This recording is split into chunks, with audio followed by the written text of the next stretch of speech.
তারপরেও তারা আসবেন, চোখগুলো হবে নীল এবং কালো বর্ণ, নীলাপ চোখের, কালো। মুনকার নাকি উঠে বসিয়ে দেওয়া হবে। এবার তিনটা প্রশ্ন। প্রথমে প্রশ্ন হচ্ছে কি, মান রব্বুক, তোমার রবকে?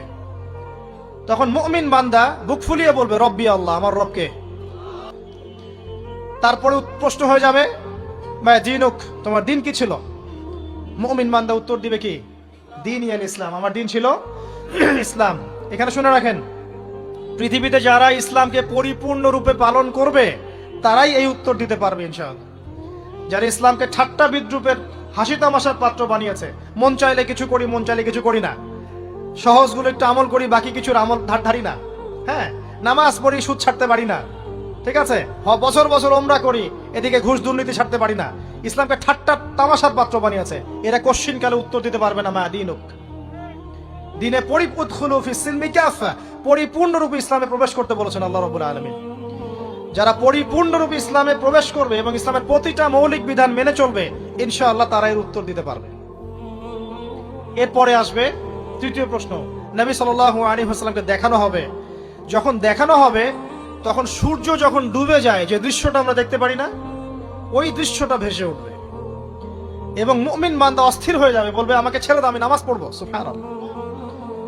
কারণ তার কাছে মনে হবে যে আসরের ওয়াক্ত হয়ে গেছে, আসরের ওয়াক্ত হয়ে গেছে, আসরের ওয়াক্ত চলে যাচ্ছে, আমাকে নামাজ পড়তে হবে।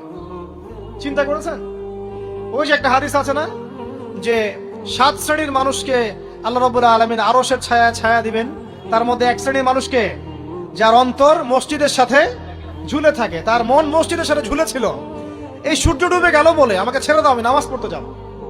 তখন ফেরেশতারা বলবেন তোমাকে নামাজ পড়তে দেয়া হবে, তবে তার আগে তুমি এর উত্তর দাও।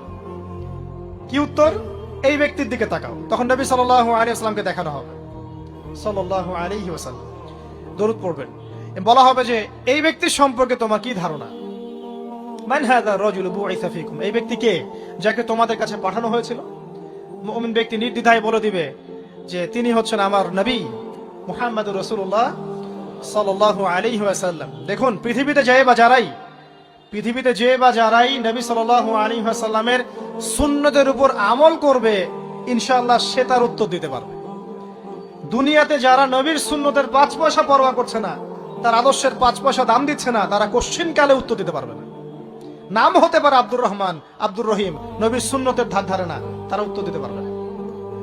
নবীর সুন্নতের গুরুত্ব কত গভীর, এটা আমাদেরকে এখান থেকে বুঝতে হবে। তাই প্রিয় যুবক ভাইরা, মুসলিম ভাইরা, আমাদের জীবনটাকে নবীর আদর্শ এবং সুন্নতে ঢেলে সাজাতে হবে।